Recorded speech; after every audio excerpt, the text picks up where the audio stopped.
Bonjour, aujourd'hui une réflexion sur la parachate de Shelach Lecha.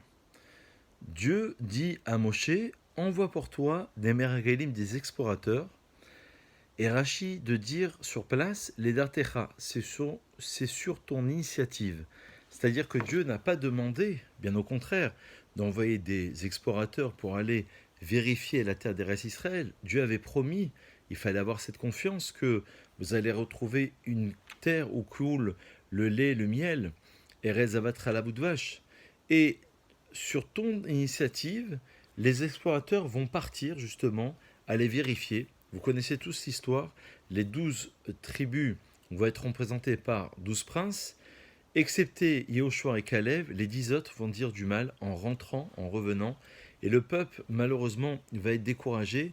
Ça sera les futures nuits du 9 Av qui seront prédestinées comme étant cette nuit-là où les enfants d'Israël vont être découragés, vont pleurer, justement parce que ils vont décrire Eretz Israël comme étant une terre où il y a des géants, où les fruits sont énormes, où on ne pourra pas on ne pourra pas la conquérir. Comment faire? Alors, la première idée, c'est le terme de Veyaturu et Haaretz, aller explorer la terre d'Eretz Israël, qui est le grand sujet, celui d'essayer de voir la vérité par rapport à ce que l'on voit, non pas par rapport à ce que l'on entend ou ce que l'on dit. Et d'ailleurs, la Gemara résume très bien cette problématique des explorateurs en trois mots. Dans Sanhedrin, la Gemara dit Kadmoupe la Haïn. Ils ont devancé leur bouche, leurs paroles, avant leurs yeux. Ça veut dire qu'avant d'avoir vu, ils avaient déjà décidé de ce qu'ils allaient dire, de ce qu'ils allaient formuler. Et ce qu'il y a d'intéressant, ce qu'il y a de passionnant, c'est de voir qu'aujourd'hui, c'est un sujet d'actualité, à travers les médias, à travers certains journalistes, à travers certaines idées reçues sur les rabbins, sur les juifs, sur Israël. Combien de gens vont, c'est pour ça que je vous en parle aujourd'hui, parce que c'est un véritable sujet d'actualité, c'est combien de gens vont déjà parler, ils vont avoir des préjugés, parfois il y a aussi des non-dits, mais des constatations, des jugements sans avoir vu, sans avoir constaté. Donc ils avaient déjà, d'après le Talmud en Sanhedrin, programmé ce qu'ils allaient voir. Et d'ailleurs, c'est la différence entre les psychologues et les rabbins. Les psychologues disent que l'on voit, on va voir dans la rue ce que l'on veut voir, et la Torah dit, on va voir ce que l'on s'est programmé de voir.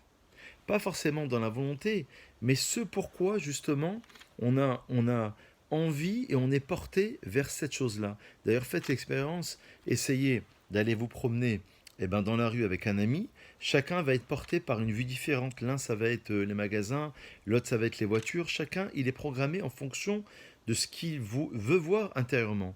Et donc, peut-être que, au nom des maîtres d'Israël, peut-être que la réparation de la galoute actuelle, de l'exil actuel, c'est de réessayer la galoute à entendre les choses, à parler et surtout à voir. C'est le sujet sur la vue, d'essayer d'avoir une vue qui soit précise.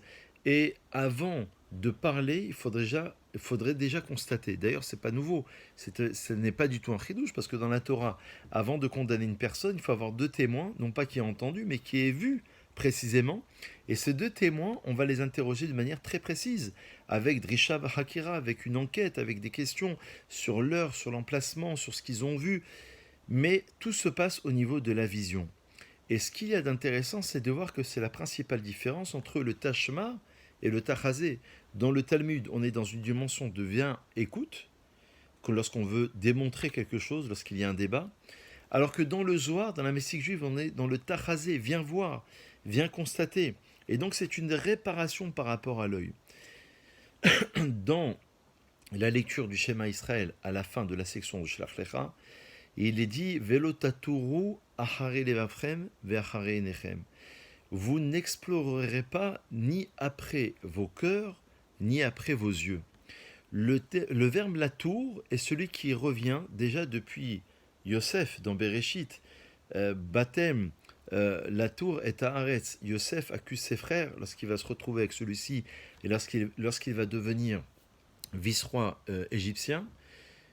Il va les accuser d'être venus explorer la terre d'Eretz Israël. Le Hari Akadosh de dire que ces tribus-là qui vont à l'explorer la terre d'Eretz Israël sont un gilgoul, une réincarnation par rapport aux frères de Yosef. C'est le même verbe qui est employé.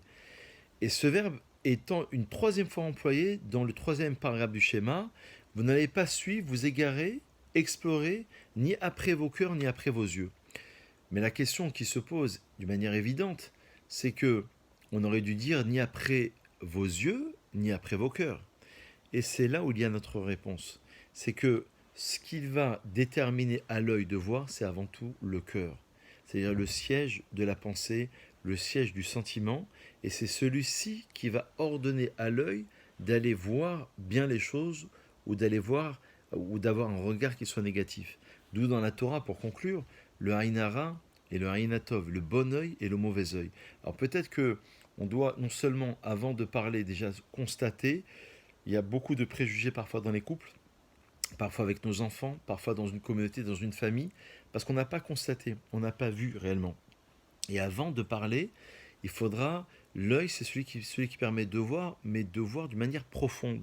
Peut-être qu'il faut avoir une réparation, et c'est ça l'histoire de la galoute, c'est pour ça que c'est l'origine de la description des deux temps, parce qu'il faudra avoir une vue bien plus profonde, d'aller dans l'intériorité des choses, de ne pas avoir une vue superficielle, j'ai vu donc j'ai compris. Non, même dans l'étude d'un point de vue intellectuel, il faudra rentrer profondément dans une vue qui t'amène à une réflexion profonde et non pas une vue qui soit négative. Et de ne pas se laisser entraîner, déjà avant de voir, avoir une réparation par rapport à son être et par rapport à ce que l'on a décidé justement de voir. D'où l'expression Achare levavchem ve'achare nechem. Après vos cœurs et après vos yeux. Avant qu'il y ait l'œil, il y a déjà l'objectif du cœur qui a été placé en amont. Voilà, bonne réflexion et à très vite.